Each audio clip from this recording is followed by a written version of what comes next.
ಎಲ್ರಿಗೂ ನಮಸ್ಕಾರ. Welcome to my YouTube channel. ಇವತ್ತು ನಾನು ಮಾಡ್ತಾ ಇರೋದು ಎಲ್ರಿಗೂ ಬೇಕೇ ಬೇಕು ಅನಿಸುತ್ತೆ, ಅದರಲ್ಲೂ ಹೆಣ್ಮಕ್ಳಿಗೆ ಇದು ಬೇಕೇ ಬೇಕು.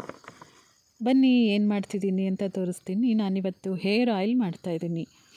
ಕೂದಲು ಸೊಂಪಾಗಿ ದಟ್ಟವಾಗಿ ಸದೃಢವಾಗಿ ಬೆಳೆಯೋದಕ್ಕೆ, ಕೂದಲಿಗೆ ಪೋಷಣೆಯನ್ನು ನೀಡುವಂತಹ ಉಪಯುಕ್ತವಾದ ಸ್ವಲ್ಪ ವಸ್ತುಗಳನ್ನು ಉಪಯೋಗಿಸಿ ಕೇವಲ ಅರ್ಧ ಗಂಟೆಯಲ್ಲಿ ಸುಲಭವಾಗಿ ಮನೆಯಲ್ಲೇ ಮಾಡಿಕೊಳ್ಳುವಂಥದ್ದು. ಮನೆಯ ಸುತ್ತಮುತ್ತಲಿನ ಅಥವಾ ಮನೆಯ ಹೂಕುಂಡಗಳಲ್ಲಿ ಬೆಳೆಸಿರುವ ವಸ್ತುಗಳನ್ನ ಬಳಸಿ ಸುಲಭವಾಗಿ ಮನೆಯಲ್ಲೇ ಮಾಡಿಕೊಳ್ಳುವ ಹೇರ್ ಆಯಿಲ್ ಮಾಡ್ತಾ ಇದ್ದೀನಿ. ಮೊದಲಿಗೆ ನಾನು ಎಲ್ರಿಗೂ ಗೊತ್ತಿರೋ ಹಾಗೆ ಒಂದೆಲ್ಗನ ನೀಟಾಗಿ ತೊಳೆದು ತಗೊಂಡಿದ್ದೀನಿ. ಇದು ಬ್ರೈನ್ ಟಾನಿಕ್ ಆಗಿ ಕೂಡ ಕೆಲಸ ಮಾಡುತ್ತೆ. ಕೂದಲು ಉದುರುವಿಕೆಯನ್ನು ತಡೆಗಟ್ಟುತ್ತೆ. ಇದನ್ನು ಒಂದು ಮುಷ್ಟಿ ತೊಳೆದು ತಗೊಂಡಿದ್ದೀನಿ. ಇನ್ನು ದಾಸವಾಳದ ಸೊಪ್ಪು, ಇದನ್ನು ಒಂದು ಮುಷ್ಟಿನ ತೊಳೆದು ನೀಟಾಗಿ ತಗೊಂಡಿದ್ದೀನಿ. ಇದು ಕೂದಲನ್ನು ಬಲಪಡಿಸಿ ಕೂದಲಿಗೆ ಹೊಳಪು ನೀಡಿ ಕೂದಲು ಉದುರುವಿಕೆಯನ್ನು, ತಲೆಹೊಟ್ಟನ್ನು ನಿವಾರಿಸುತ್ತೆ. ಅಕಾಲಿಕ ಬಿಳಿ ಕೂದಲಿನ ಸಮಸ್ಯೆಯನ್ನು ಕೂಡ ನಿವಾರಿಸುತ್ತೆ. ಇನ್ನು ಕರಿಬೇವಿನ ಸೊಪ್ಪು ಒಂದು ಮುಷ್ಟಿ ತೊಳೆದು ತಗೊಂಡಿದ್ದೀನಿ. ಇದು ತಲೆಹೊಟ್ಟನ್ನು ನಿವಾರಿಸುತ್ತೆ, ಕೂದಲ ಬೆಳವಣಿಗೆಗೆ ಸಹಾಯ ಮಾಡುತ್ತೆ, ಕೂದಲು ಉದುರುವಿಕೆಯನ್ನು ತಡೆಗಟ್ಟುತ್ತೆ. ಹಾಗೆಯೇ ಅಲೋವೆರಾ ಕೂಡ ತೊಳೆದು ಕಟ್ ಮಾಡಿ ಸ್ವಲ್ಪ ತಗೊಂಡಿದ್ದೀನಿ. ಅಲೋವೆರಾ ನೆತ್ತಿಯ ತುರಿಕೆಯನ್ನು ಕಡಿಮೆ ಮಾಡುತ್ತೆ, ತಲೆಹೊಟ್ಟನ್ನು ನಿವಾರಿಸುತ್ತೆ, ಕೂದಲ ಬೆಳವಣಿಗೆಗೆ ಸಹಾಯ ಮಾಡುತ್ತೆ. ಹಾಗೆಯೇ ತೊಳೆದು ನೆನೆಸಿಟ್ಟಿರೋ ಮೆಂತ್ಯ 2 ಚಮಚ ತಗೊಂಡಿದ್ದೀನಿ. ಇವೆಲ್ಲವುಗಳನ್ನು ಮಿಕ್ಸಿ ಜಾರಿಗೆ ಹಾಕ್ಕೊಂಡು ಸ್ವಲ್ಪ ನೀರು ಸೇರಿಸಿ ರುಬ್ಕೋಬೇಕು.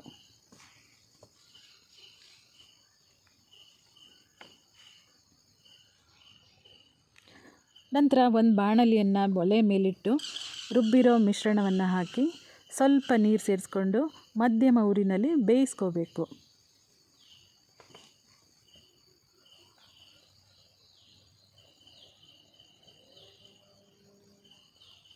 ಇದು ಸೊಪ್ಪು ಆಗಿರೋದ್ರಿಂದ ಸ್ವಲ್ಪ ತಳ ಹಿಡಿಯೋ ಚಾನ್ಸ್ ಇರುತ್ತೆ. ಹಾಗಾಗಿ ಸೌಟ್ನಿಂದ ನಾವು ಪದೇ ತಿರುತ್ತಾ ಇರಬೇಕಾಗುತ್ತೆ.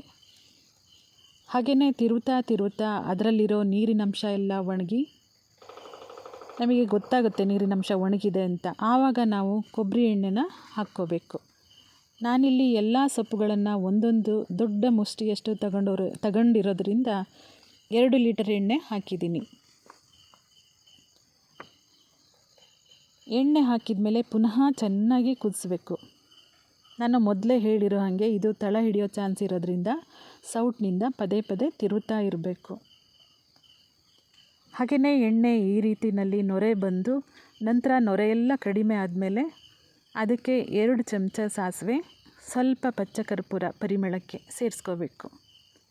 ಸಾಸಿವೆ ಎಣ್ಣೆ ಕೂದಲಿನ ಬುಡವನ್ನು ಬಲಗೊಳಿಸುತ್ತೆ.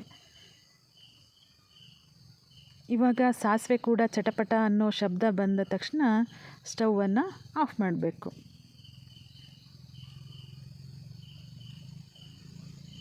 ಇವಾಗ ಎಣ್ಣೆ ರೆಡಿ ಆಯಿತು. ಈ ಎಣ್ಣೆ ತಣ್ಣಗಾದಮೇಲೆ ನಾವು ನಿಧಾನವಾಗಿ ಎಣ್ಣೆನ ಒಂದು ಬಟ್ಟೆಯಲ್ಲಿ ಇನ್ನೊಂದು ಪಾತ್ರೆಗೆ ಸೋಸ್ಕೊಳ್ಬೇಕು.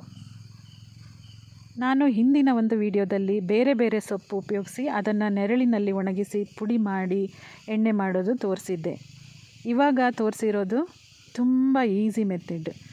ಯಾರು ಬೇಕಿದ್ರೂ ಆರಾಮಾಗಿ ಮಾಡಿಕೊಂಡು ಉಪಯೋಗಿಸ್ಕೋಬೋದು.